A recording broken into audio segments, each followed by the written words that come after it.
नमस्कार दोस्तों, मैं टैलेंट अफिनर रोहतास सिंह योगी आज आपको लेकर आया है नरला छठ घाट पर।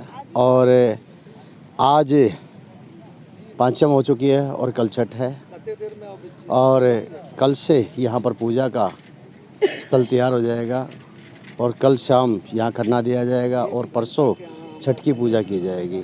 तो और यहाँ पर जो है इंतज़ाम क्या कुछ किए जा रहे हैं, क्या नहीं किए जा रहे हैं, मैं आपको दिखा रहा हूँ। यहाँ पे जो है घाट के अंदर पानी भरा जा रहा है और अब की बार पहले एक घाट हुआ करता था, अब की बार 2 घाट बनाए जा रहे हैं क्योंकि पूर्वांचल वासियों की श्रद्धा को देखते हुए अब क्योंकि आस्था का केंद्र बहुत बड़ा है ये और पूर्वांचलवासी यहाँ बहुत भारी संख्या में हैं, तो जिसको देखते हुए अब की बार यहाँ 2 घाट बनाए गए हैं ताकि ज़्यादा भीड़ ना हो और ज़्यादा लोग परेशान ना हो। अपनी श्रद्धा के अनुसार सभी जब जो है सूर्य भगवान डूबेंगे यानी जाएंगे अस्त होंगे तो उस समय वो उनको अर्घ दे सकें और उसके बाद जब सूर्य अस्त होगा तब उसके बाद वो अर्घ दे सकें ताकि आराम से वो अपना जी पूजा पाठ पूरी कर सकें।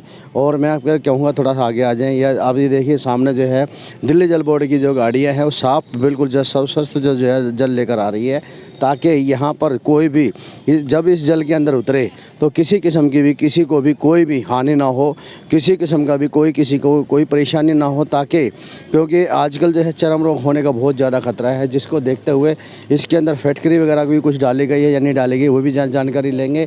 और इसके साथ साथ में जो यहाँ पर जो छठ पर्व जो मनाते हैं और जो समिति है उन लोगों से जानते हैं कि आखिरकार जो हर साल अब तक तो पंडाल तैयार हो जाया करते थे, लेकिन अब की बार क्या कारण है मैं कहूँगा थोड़ा इधर देखिए, थोड़ी देर घूम जाइए और ये देखिए पीछे जो है मेरा आप देखेंगे अभी जो है पंडाल भी तैयार नहीं हुए हैं, जबकि आज अगर देखें तो कल की रात जो है यहाँ पर पूरी तरह से टेंट वगैरह लग कर बिल्कुल तैयार हो जाया करता था, लेकिन अब की बार शायद पंडाल भी छोटा किया गया है, उस चीज़ के बारे में भी जानकारी लेंगे। और यही नहीं और कितने यहाँ पर श्रद्धालु आते हैं और उन श्रद्धालुओं के लिए यहाँ किस किस चीज़ की व्यवस्था की जाती है और किस चीज़ का जो है क्या नाम प्रबंध रहता है सबके लिए। और अगर मान लें किसी के पास कोई सामग्री है नहीं है, साधन है नहीं है, रात के लेटने बैठने का साधन नहीं है, तो उनके लिए किस तरह से प्रबंध किया जाता है, चलिए वो सब चीज़ें जानते हैं यहाँ पर जो समिति के लोग हैं। और भी हम दूसरे घाटों पर भी लेकर चलेंगे आपको और क्या कुछ स्थिति है सभी घाटों की वो सब आपको दिखाएंगे हम। चलिए मेरे साथ में समिति के सदस्य हैं यहाँ पर और कितने वर्षों से जो है यहाँ पर पूजा पाठ हो रही है और पहले क्या कुछ प्रबंध रहता है और अब की बार क्या कुछ यहाँ पर कमियां हैं और क्या कारण है कि अभी तक जो है देरी हो रही है और जो श्रद्धालु हैं वो कितनी आस लेकर यहाँ तक पहुँचते हैं। सबसे पहले तो आपका स्वागत है टैलेंट ऑफ इंडिया पे और छठ मैया की सबको जो है बहुत बहुत शुभकामनाएं।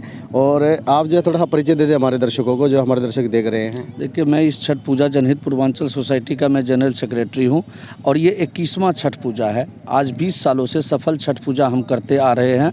परमात्मा की और आप लोगों की असीम कृपा और साथ रहा है जो हम अच्छे तरीके से सुव्यवस्थित तरीके से सफल हम छठ पूजा कार्यक्रम करते आ रहे हैं। इस बार बहुत सारी परेशानी है, सरकार द्वारा हमें बहुत ज़्यादा परेशान किया जा रहा है। आप देख सकते हैं कि जो हमारा पंडाल लगता था, दीपावली रात से पंडाल लगना चालू हो जाता था, 400 सीलिंग का पंडाल लगता था, इस बार हमें कुल टोटली 100 सीलिंग दिया गया है। यानी 8 के जनरेटर 125 केवी का मिलता था जो केवल 1 जनरेटर 62 केवी का दिया गया है। सरकार किसके कहने पे ऐसा कर रही है या प्रशासन किसके कहने पे ऐसा कह रही है कुछ पता नहीं। जो घाट जब दिल्ली में 8 घाट हुआ करता था उसमें से एक ये घाट था और वर्ष 2002 से ये घाट है, आज तक कभी परेशानी नहीं आई। लेकिन इस बार ये ना कोई सरकार के नुमाइंदे आ रहे हैं, ना कोई विधायक एमपी सामने आ रहे हैं, प्रशासन द्वारा अनदेखी की जा रही है। टेंट वाले किसी को सुनने के लिए तैयार नहीं है। जिस टेंट वाले को टेंडर दिया गया है वो दिल्ली के टेंट वाले हैं, यहाँ पे आए नहीं है। जिनको नरेला के ये हैं इनसे हम हाथ जोड़ करके रिक्वेस्ट कर रहे हैं कि हमारी सीलिंग बढ़ा दीजिए, लेकिन ये हमारी मानने के लिए तैयार नहीं है। कह रहे हैं कि सरकार द्वारा ये टेंडर दिया गया है। क्या कारण है, क्या आप लोगों ने अधिकारियों से बात की है, ये केंद्र सरकार की तरफ से होता है या दिल्ली सरकार की तरफ से होता है? देखिए, ये छठ पूजा दिल्ली सरकार की तरफ से होता है, इसमें केंद्र सरकार का कोई लेना देना नहीं है। लेकिन दिल्ली सरकार पहले बड़ा रुचि लेती थी। दिल्ली सरकार यानी दिल्ली में सरकार बनती थी छठ पूजा के नाम पे, लेकिन आज उस छठ पूजा को दिल्ली सरकार ने अपने अपने अपने पल्ले से हटा दिया है, यानी उन्होंने ये दिखा रहे हैं कि मुझे छठ पूजा से अब कोई लेना देना नहीं है, यानी टोटली प्रशासन के ऊपर है। अब ये अंदर की बात है कि प्रशासन या तो दिल्ली सरकार की मानती नहीं है, या प्रशासन को कुछ कहना नहीं चाह रहे हैं, किसी समिति से मिलना नहीं चाह रहे हैं। हम लोगों को परेशान किया जा रहा है, कभी हम डीएम साहब से रिक्वेस्ट कर रहे हैं, कभी एसडीएम साहब से रिक्वेस्ट कर रहे हैं, कोई भी सुनने के लिए तैयार नहीं है। दिल्ली सरकार पूर्वांचल वासियों को अनदेखी कर रही है? बिल्कुल 100% अनदेखी कर रही है। कोई सामने आए तक नहीं है कि कैसा पूजा हो रहा है। दिल्ली के अंदर पूर्वांचल वासी को वोट नहीं है क्या? बहुत ज़्यादा वोट है। मैं कह तो रहा हूँ, पूर्वांचल के नाम पे तो केजरीवाल की सरकार बनी हुई है।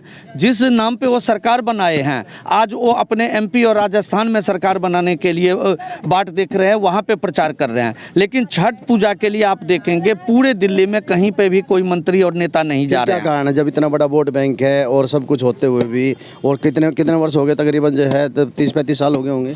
अब वो दिल्ली को अपना दादा लाई प्रॉपर्टी समझते हैं। वो ये सोचते हैं कि दिल्ली तो मेरा है, मैं किसी को कुछ दूं या नहीं दूं, दिल्ली मेरा रहेगा, दिल्ली मेरे हाथ से जाना नहीं। अब तो उनको एमपी, राजस्थान और देश की चिंता हो गई कि देश अपने हाथ में करना है। इसलिए नहीं तो एक बात बताइए, छठ पूजा के नाम पे बनने वाली सरकार, जहाँ पे 13-14 विधायक पूर्वांचल के हैं, आज सबको यहाँ से दिल्ली से बाहर ड्यूटी लगा दिया गया।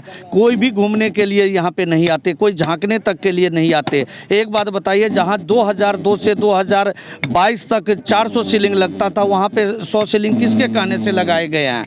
ये कोई भी तो जवाब दे। कैसे होगा छठ पूजा? एक बात बताइए, 20 किलोमीटर 25 किलोमीटर से लोग यहाँ पे आते हैं छठ पूजा मनाने के लिए, रात में यहाँ पे रुकते हैं। इस बार वैसे भी 15 से 20 दिन की देर से हो रही है। पहले जो भगत यहाँ पे आते हैं, जितने भी, उन भक्तों के लिए क्या कुछ यहाँ पे व्यवस्था की जाती थी, और अब की बार कितनी कमियां नजर आ रही हैं? देखिए, इस बार तो टोटली कमियां ही कमियां नजर आते थे। तो कैसी व्यवस्था की जाती थी? क्या पूजा पाठ का सामान भी आप देते थे, या रात को ठहरने के लिए जिस तरह से जो कंबल है या कुछ और चीजें हैं, गद्दे हैं, इस तरह का प्रबंध किया जाता था? कैसे? देखिए, हम यहाँ पे श्रद्धालु को रुकने के लिए, जो श्रद्धालु घाट पे रुकते हैं, उनके लिए हम यहाँ पे गद्दे का इंतजाम करते हैं, मैट का इंतजाम करते हैं, कंबल का इंतजाम करते हैं, उनके साथ आए लोगों का खाना पीना का इंतजाम करते हैं। और आपको पता है कि यहाँ भव्य विशाल सांस्कृतिक कार्यक्रम 20 सालों से होता है। इसीलिए होता है कि यहाँ के 20-25 किलोमीटर से लोग आते हैं। वो कहाँ सिर पे टोकरी रख करके 20 किलोमीटर से कोई दोबारा तो सुबह में नहीं आ पाएगा। लेकिन सरकार हर चीज़ की अनदेखी कर रही है।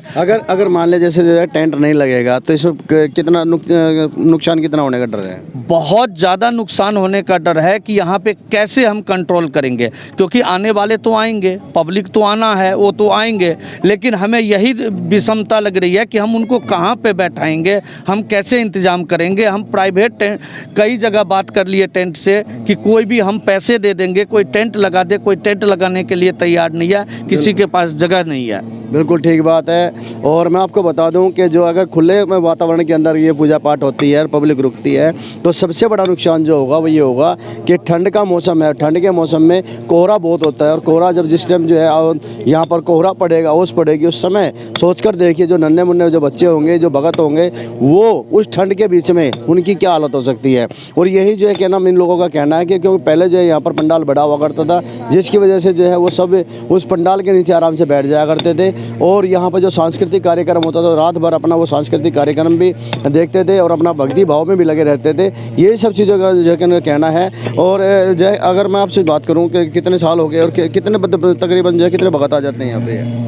तकरीबन इस जनहित पूर्वांचल सोसाइटी को यहाँ पे पूजा कराते हुए 21वां साल है। और अगर बात की जाए पब्लिक की, तो तकरीबन 50,000 से लाख आदमी यहाँ पे सांस्कृतिक कार्यक्रम के लिए रहते हैं, और तकरीबन 30,000 के आसपास श्रद्धालु यहाँ पे पूजा करने के लिए पहुँचते हैं। सबसे बड़ी चीज़ है कि सिक्योरिटी पर्पज़ को लेके, किसी भी चीज़ को लेके, अब की बार जैसे कि उपराज्यपाल जी ने इसको छठ घाट यानी कि आदर्श छठ घाट हर ज़िले को बनाया गया है। इसमें से जनहित पूर्वांचल सोसाइटी का जो ये छठ घाट है, आदर्श छठ घाट के रूप में चिन्हित है।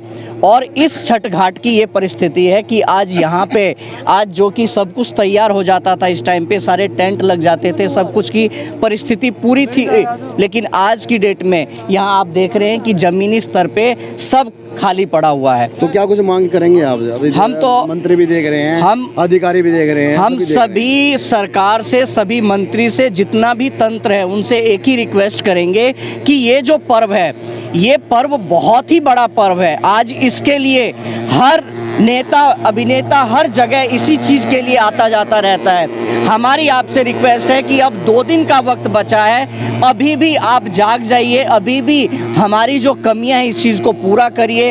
हम आपकी कमियों को दूर करने के लिए यहाँ बैठे हुए हैं और हम आपकी प्रतीक्षा कर रहे हैं कि कोई तो आए इस चीज़ को पूरा करे। चलिए, बहुत बढ़िया बात है। और मैं आपको जो है क्या नाम अपने चैनल के माध्यम से जो है मैं कोशिश करूंगा कि अधिकारियों और नेताओं की नींद खोलने की कोशिश करूंगा, क्योंकि अगर सोचकर देखिए, अगर खुले वातावरण के अंदर जो भगत अगर बैठेंगे रात भर यहाँ बैठना उनको, अगर ऐसे में अगर जो है वो खुले में वातावरण में बैठते हैं और अगले दिन अगर लोगों की तबीयत ख़राब हो जाती है तो उसका जिम्मेवार कौन होगा? क्योंकि सबसे बड़ी बात है ये। उसके साथ साथ में यहाँ पर जो जितनी व्यवस्था में अभी आप देख रहे थे, MCD के जो कर्मचारी हेल्थ विभाग के, वो यहाँ धुआं भी कर रहे थे, क्योंकि यहाँ पर मच्छर वगैरह अगर कुछ हो तो मच्छरों को भी जो है भगाने की कोशिश कर रहे थे। और उसके साथ साथ में कोशिश की जा रही है कि किसी को भी कोई किसी किस्म का खतरा ना हो। और जिस तरह से जो जल भरा जा रहा है उसके अंदर भी जो है क्या नाम वो सारी चीज़ों का जो है व्यवस्था की जा रही है। और अगर मैं ये क्या नाम है आपका? संजय कुमार। संजय, कहाँ के रहने वाले हो? मैं झारखंड से। तो आप इस समिति से जुड़े हैं, पूजा पाठ करने? बिल्कुल समिति से। तो इसके अंदर जो है फटकरी वगैरह डाली जाती है ताकि किसी को चर्म रोग ना हो? बिल्कुल, इसमें दवाई वगैरह डलती है ताकि लोगों को किसी प्रकार की जो है कोई बीमारी ना लगे या इन्फेक्शन ना हो। MCD वाले की तरफ से डाला जाता है, पर अभी तक वो भी यहाँ पे व्यवस्था नहीं हो पाई है। अच्छा, वो भी नहीं हुई है अभी? बिल्कुल भी नहीं। अच्छा, कब शुरू होगा ये हमारा कल शाम से शुरू है। कल रात को खरना होगा? हाँ, कल रात को खरना है हमारा और हम तालाब की पूजा करते हैं। अच्छा, कैसे क्या शुरुआत कैसे की जाएगी? आज प्रथम दिन है छठ पूजा का, कल हमारा दूसरा दिन है। आज क्या करेंगे? आज लोग जो हैं सबसे पहले पवित्र होने के लिए आज प्रथम दिन है नहाए खाए, जिसको हम लोग बोलते हैं कि जैसे बिना नहाए उसके बाद नहा के फिर सब कोई पूजा पाठ करके खाना खाएंगे। उसका कल फिर खरना है जो प्रथम दिन द्वितीय दिन है। और उसके बाद संडे को हमारा तीसरा दिन है और सोमवार को हमारा सुबह में मॉर्निंग में अर्घ दे के हमारा त्यौहार जो है लास्ट होगा। चलिए, बहुत बढ़िया बात है। और यहाँ पर जो हेल्थ विभाग के जो कर्मचारी उनसे भी जान लेते हैं। और अब हमारे साथ में जो है हेल्थ विभाग के कर्मचारी अधिकारी भी हैं और वो किस चीज़ के यहाँ प्रबंध किया जा रहा है वो चीज़ें जान लेते हैं। और क्या नाम है आपका? जसवंत सिंह। किस पद पे हैं आप? FW।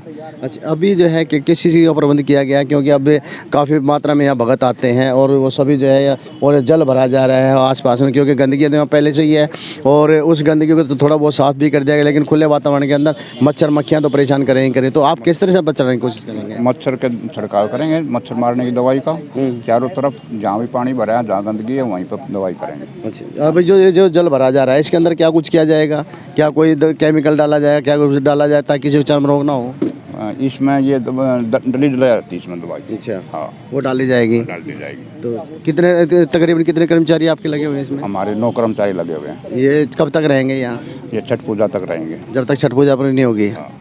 उसके बाद जो है सभी लोग अपना अपना सामान लेके चले जाएंगे। बिल्कुल। ये देखिए, हेल्थ विभाग के जो कर्मचारी हैं, यही नहीं सफाई विभाग के कर्मचारी, सभी लोग जो है क्या नाम लगे हुए हैं और इसी तरह से जो मिलजुल कर ये सारा काम होता है। चलिए, और लोगों से भी जानने की कोशिश करते हैं और दूसरे छठ घाट उन पर भी क्या कुछ व्यवस्था है वो भी देख लेते हैं।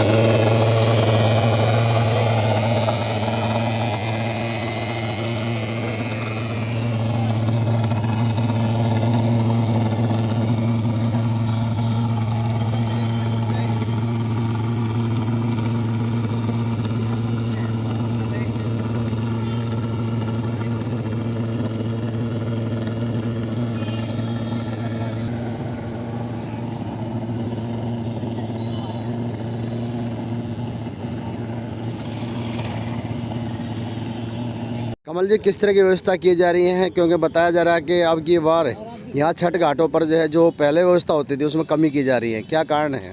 सबसे पहले तो टैलेंट ऑफ इंडिया के सभी दर्शकों को मेरी नमस्कार। और ऐसी कोई बात नहीं, कमी किसी चीज़ की नहीं है। दिल्ली सरकार पूरी तरीके से हर बारी की तरीके से पूरी तरीके से उनके साथ है और अपनी तरफ से पूरा प्रयास कर रहे हैं कि किसी चीज़ की कमी ना छोड़ी जाए।